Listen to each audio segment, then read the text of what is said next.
And here we go. We're back. Let's listen in. Donald Trump speaking there in Manchester, New Hampshire. Let's listen.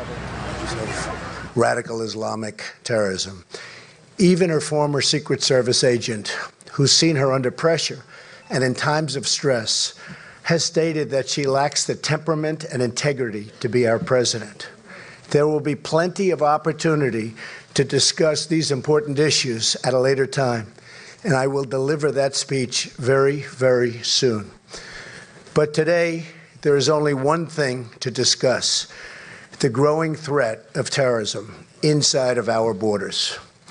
The attack on the Pulse nightclub in Orlando, Florida, was the worst terrorist strike on our soil since September 11th, and the worst mass shooting in our country's history.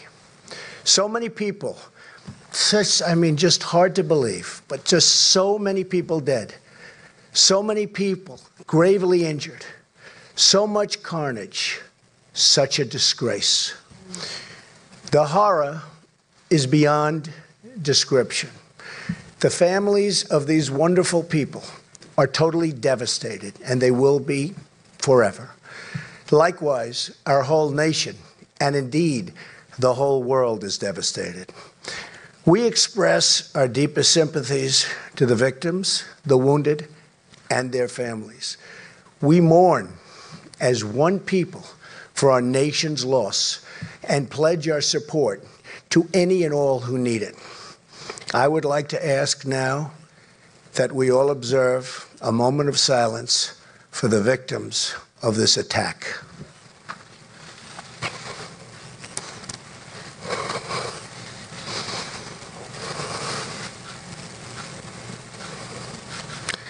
Thank you. Our nation stands together in solidarity with the members of Orlando's LGBT community. They have been through something that nobody could ever experience. This is a very dark moment in America's history. A radical Islamic terrorist targeted the nightclub, not only because he wanted to kill Americans, but in order to execute gay and lesbian citizens because of their sexual orientation. It's a strike at the heart and soul of who we are as a nation. It's an assault on the ability of free people to live their lives, love who they want, and express their identity. It's an attack on the right of every single American to live in peace and safety in their own country. We need to respond to this attack on America as one united people, with force, purpose, and determination. But the current politically correct response cripples our ability to talk and to think and act clearly. We're not acting clearly. We're not talking clearly. We've got problems. If we don't get tough, and if we don't get smart and fast, we're not going to have our country anymore. There will be nothing, absolutely nothing left. The killer, whose name I will not use or ever say, was born in Afghan, of Afghan parents, who immigrated to the United States. His father published support for the Afghan Taliban, a regime which murders those who don't share its radical views, and they murdered plenty. The father even said he was running for president of Afghanistan. The bottom line is that the only reason the killer was in America in the first place was because we allowed his family to come here. That is a fact, and it's a fact we need to talk about. We have a dysfunctional immigration system which does not permit us to know who we let into our country, and it does not permit us to protect our citizens properly. We have an incompetent administration, and if I'm elected president, that will not change. I will tell you, that will not change over the next 4 years. We have an administration that will not change. But if I get in there, it's going to change, and it's going to change quickly. We're going from totally incompetent to just the opposite, believe me.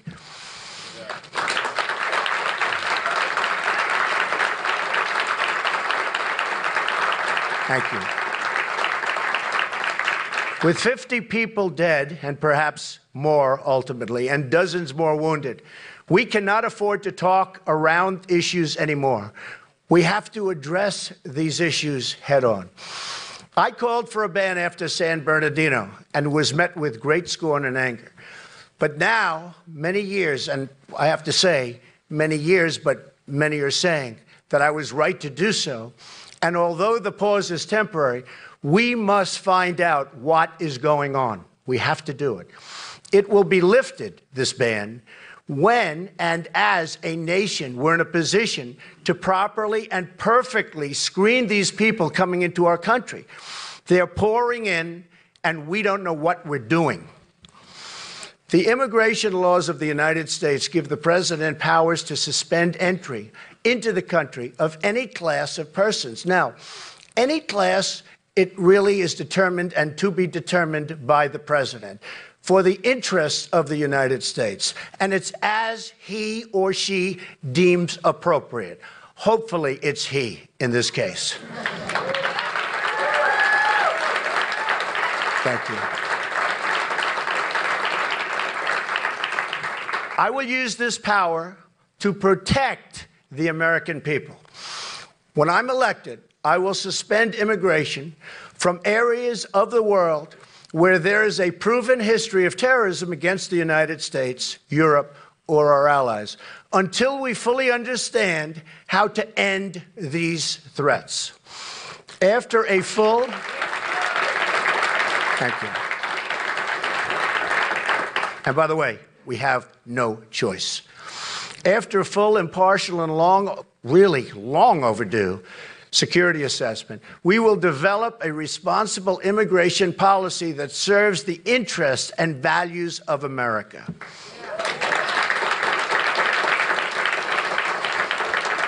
We cannot continue to allow thousands upon thousands of people to pour into our country, many of whom have the same thought process as this savage killer. Many of the principles of radical Islam are incompatible with Western values and institutions.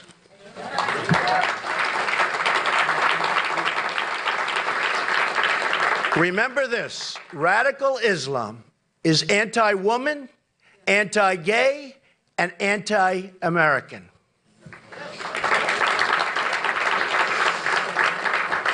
I refuse to allow America to become a place where gay people, Christian people, Jewish people are targets of persecution and intimidation by radical Islamic preachers of hate and violence.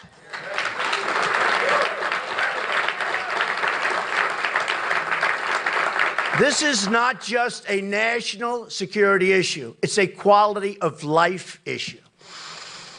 If we want to protect the quality of life for all Americans, women and children, gay and straight, Jews and Christians, and all people, then we need to tell the truth about radical Islam, and we need to do it now.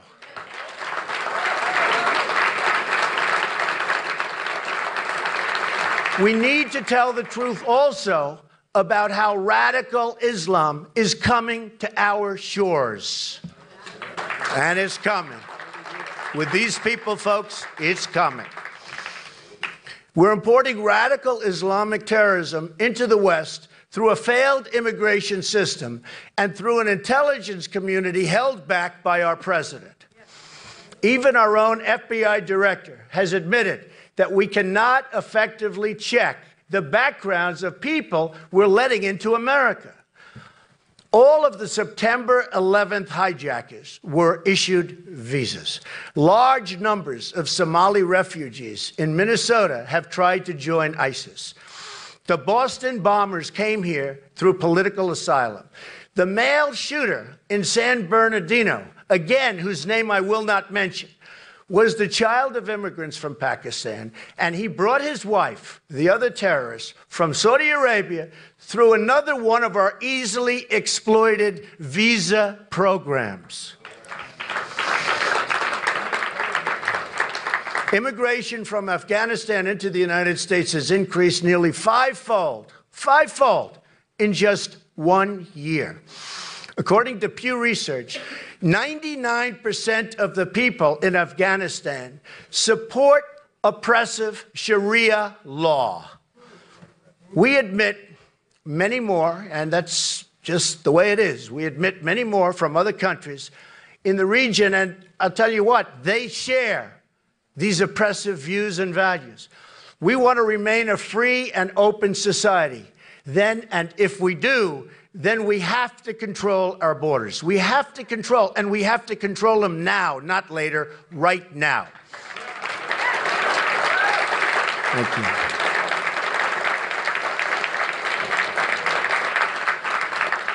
Yet Hillary Clinton, for months, and despite so many attacks, repeatedly refused to even say the words radical Islam until I challenged her yesterday, and guess what?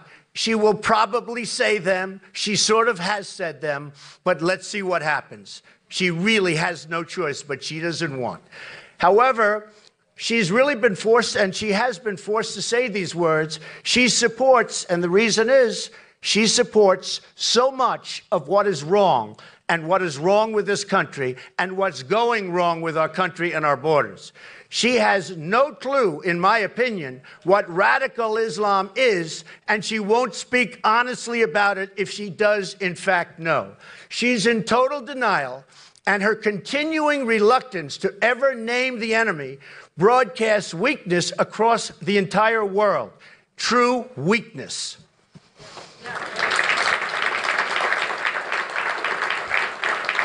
I don't know if you know this, but just a few weeks before San Bernardino, the slaughter, that's all it was, a slaughter, Hillary Clinton explained her refusal to say the words radical Islam.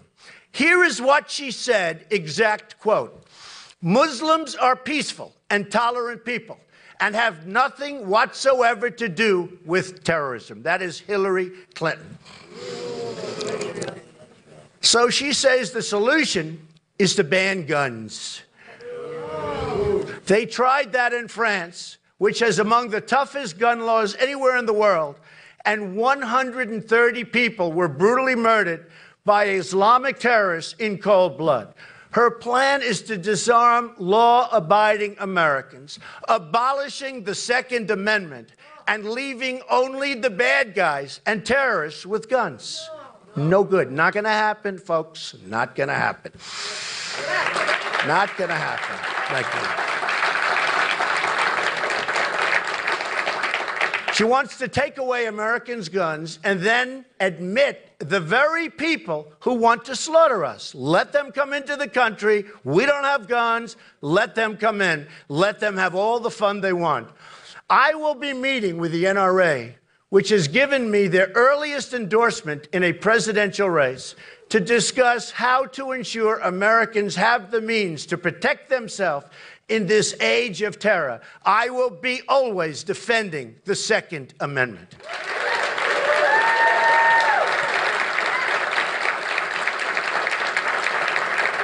Thank you. Thank you. The bottom line is that Hillary supports policies that bring the threat of radical Islam into America and allow it to grow overseas, and it is growing. In fact, Hillary Clinton's catastrophic immigration plan will bring vastly more radical Islamic immigration into this country, threatening not only our society, but our entire way of life. When it comes to radical Islamic terrorism, ignorance is not bliss. It's deadly, totally deadly. The Obama administration, with the support of Hillary Clinton and others, has also damaged our security by restraining our intelligence gathering, and we have just no intelligence gathering information. We need this information so badly, and he stopped it. We don't have the support. We don't have the support of the law enforcement system because Obama is not letting them do their job. They are not being allowed to do their job, and they can do it well, better than anybody. We need a new leader. We need a new leader fast. Thank you. They have put political correctness above common sense, above your safety, and above all else. I refuse to be politically correct.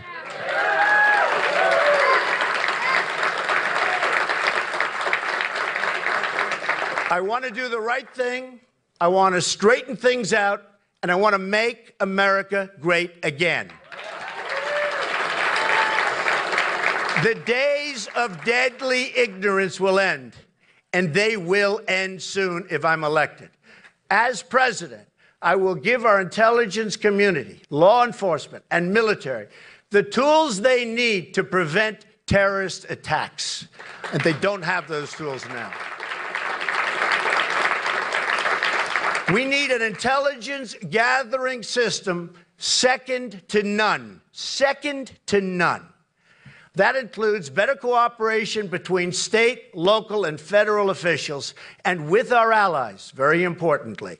I will have an Attorney General, a Director of National Intelligence, and a Secretary of Defense who will know how to fight the war on radical Islamic terrorism.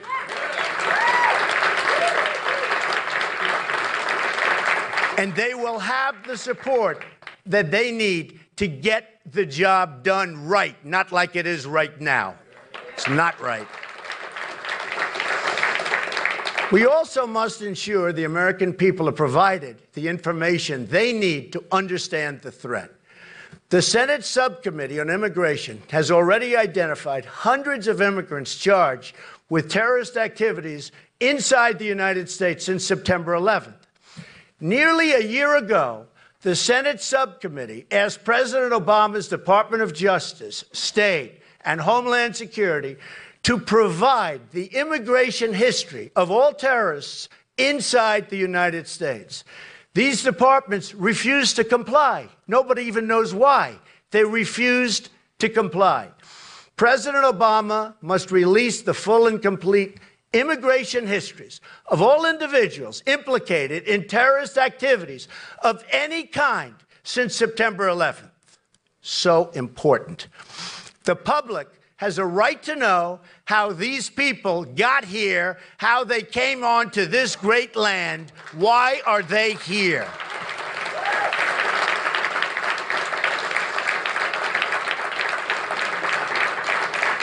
We have to screen applicants to know whether they are affiliated with or supporting radical groups and beliefs. Very simple.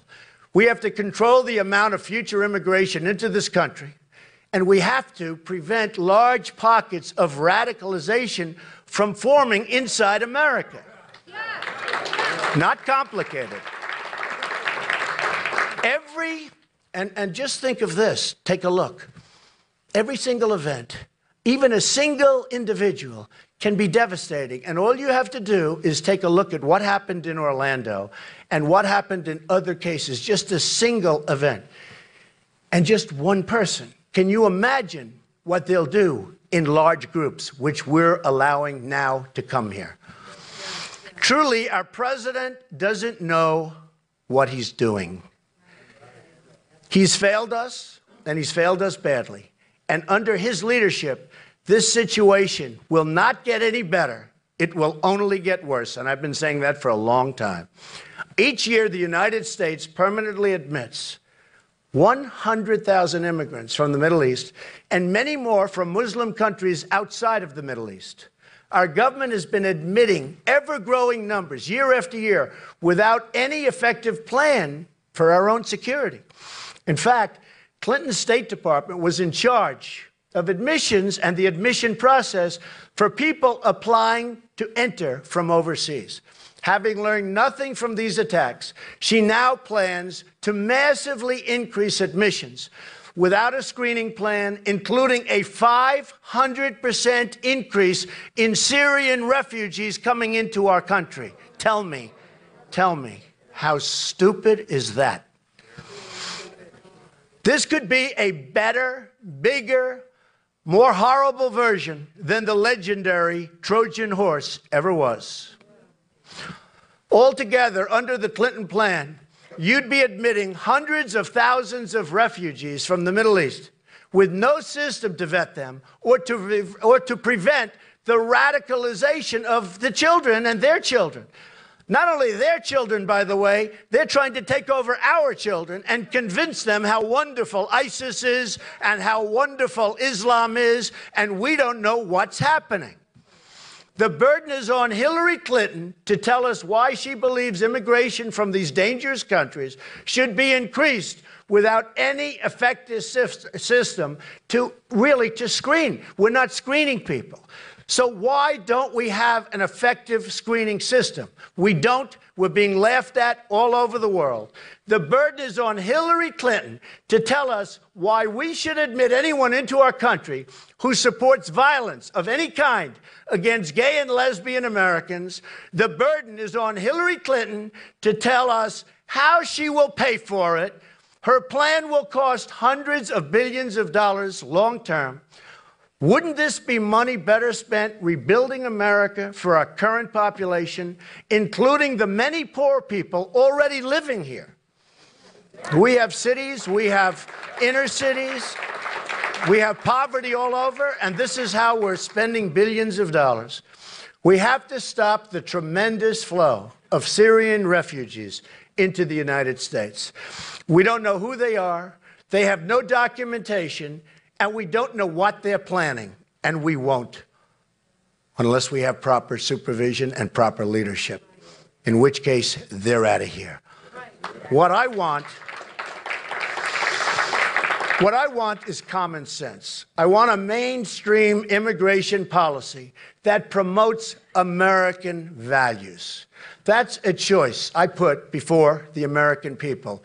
A mainstream immigration policy designed to benefit America, or Hillary Clinton's radical immigration policy designed to benefit politically correct special interests. That's all it is. We've got to get smart and tough and vigilant, and we've got to do it now, because later is too late, going to be too late for our country. The media talks about homegrown terrorism, but Islamic radicalism, and that's a very, very important term, a term that the president refuses to use, and the networks that nurture it are imports from overseas, whether you like it or whether you don't like it. Yes, there are many radicalized people already inside our country as a result of poor policies of the past. But the whole point is that we will be much, and it will be easier to deal with our current problem if we don't keep on bringing people who add to the problem. And that's what they're doing. We're letting all of these people, hundreds of thousands of people, come in.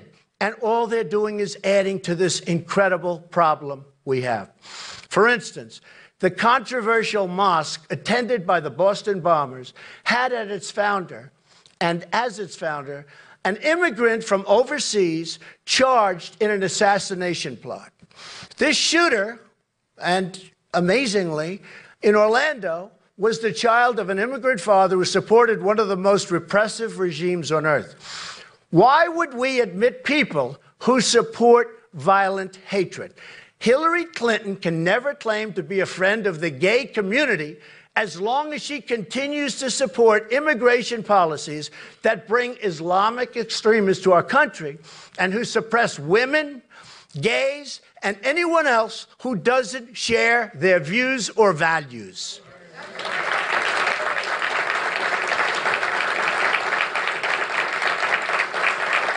She can't have it both ways. She can't claim to be supportive of these communities while trying to increase the number of people coming in who want to oppress these same communities. How does this kind of immigration make our lives better? How does this kind of immigration make our country better? Why does Hillary Clinton want to bring people in vast numbers, who reject our values? Why? Explain. Ask yourself, who is really the friend of women and the LB and LGBT community? Donald Trump with actions or Hillary Clinton with her words? I will tell you who the better friend is. And someday, I believe that will be proven out big league.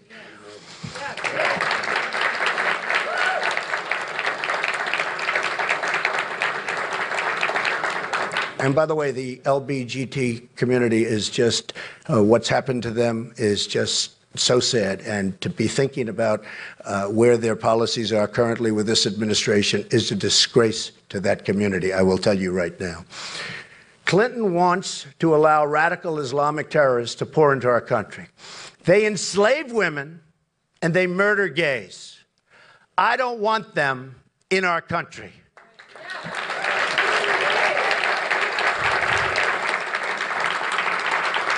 Immigration is a privilege, and we should not let anyone into this country who doesn't support our communities, all of our communities, every single one of them. America has already admitted 4 times more immigrants than any country on earth, anybody in the world, 4 times more, at least, because we don't even know who's coming in. And we continue to admit millions more with no real checks or scrutiny.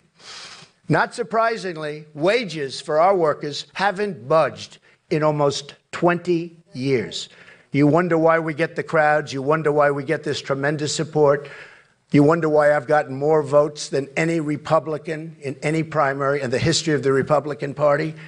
Take a look at that. Take a look at your security, but take a look at the wages. For 18 years, they've been stagnant. They've even gone down. So whether it's a matter of national security or financial security, we can't afford to keep on going like this, cannot afford it. We owe $19 trillion in debt and no longer have any options. Our communities from all backgrounds are ready for some relief. This is not an act of offense against anyone. It's really an act of defense. I want us, all of us, to work together. We have to form a partnership with our Muslim communities. We have Muslim communities in this country that are great, and we have to form that partnership. Now, the Muslim community, so importantly, they have to work with us. They have to cooperate with law enforcement and turn in the people who they know are bad, and they know it. And they have to do it, and they have to do it forthwith. I want to fix our schools. I want to fix our bridges. And our jobs market, we're going to have it rocket again. We're going to make great trade deals. But I want every American to succeed, including Muslims. But the Muslims have to work with us. They have to work with us. They know what's going on. They know that he was bad. They knew the people in San Bernardino were bad. But you know what? They didn't turn them in. And we had death and destruction. Hillary Clinton wants to empty out the Treasury to bring people into the country that include individuals who preach hate against our citizens. I want to protect our citizens, all of our citizens. The terrorist attack on Pulse Nightclub demands a full and complete investigation into every single aspect of the assault. In San Bernardino, as an example, people who know what was going on, they knew exactly, but they used the excuse of racial profiling for not reporting it. They said, oh, we thought so, but we didn't want to use racial profiling, which was probably an excuse given to them by their lawyer so they don't get in trouble. We need to know what the killer discussed with his relatives, parents, friends, and associates. We need to know if he was affiliated with any radical mosques or radical activists, and what, if any, is their immigration status. We have to know, and we have to know fast. We need to know if he traveled anywhere and who he traveled with. We need to know, and we need to make sure every single last person involved in this plan, including anyone who knew something but didn't tell us, is brought to justice. So when people know what's going on and they don't tell us, and we have an attack and people die, these people have to have consequences, big consequences.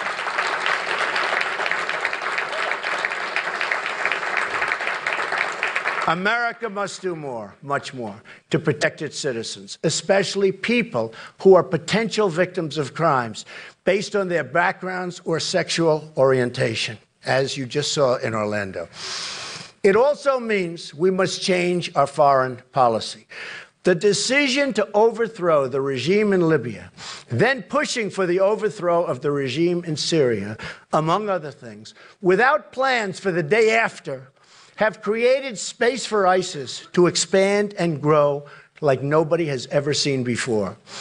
These actions, along with our disastrous Iran deal, have also reduced our ability to work in partnership with our Muslim allies in the region.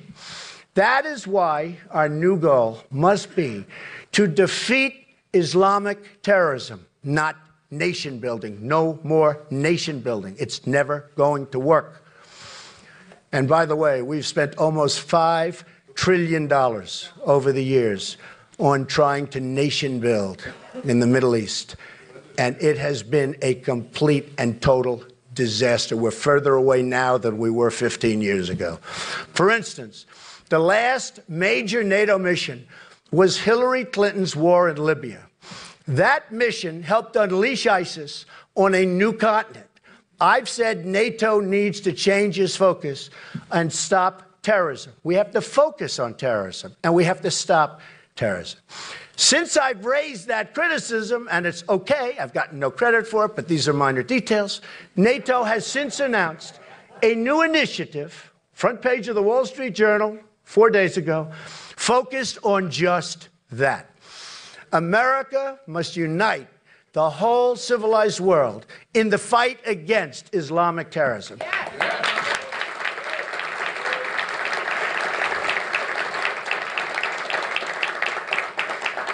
Pretty much like we did with communism during the Cold War. We've tried it President Obama's way. Doesn't work. He gave the world his apology tour. We got ISIS and many other problems in return. That's what we got. Remember the famous apology tour. We're sorry for everything. I'd like to conclude my remarks today by again expressing our solidarity with the people of Orlando who have come under this horrific attack. When I'm president, I pledge to protect and defend all Americans who live inside our borders. Wherever they come from, wherever they were born, I don't care.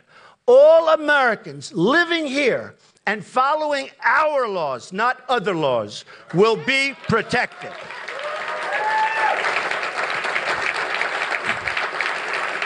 Thank you. Thank you. We're going to be tough, and we're going to be smart, and we're going to do it right. America will be a tolerant and open society. America will also be a safe society. We will protect our borders at home. We will defeat ISIS overseas. We have no choice. We will ensure every parent can raise their children in peace and safety. We will make America rich again. We will make America safe again. We will make America great again. Thank you. Thank you very much.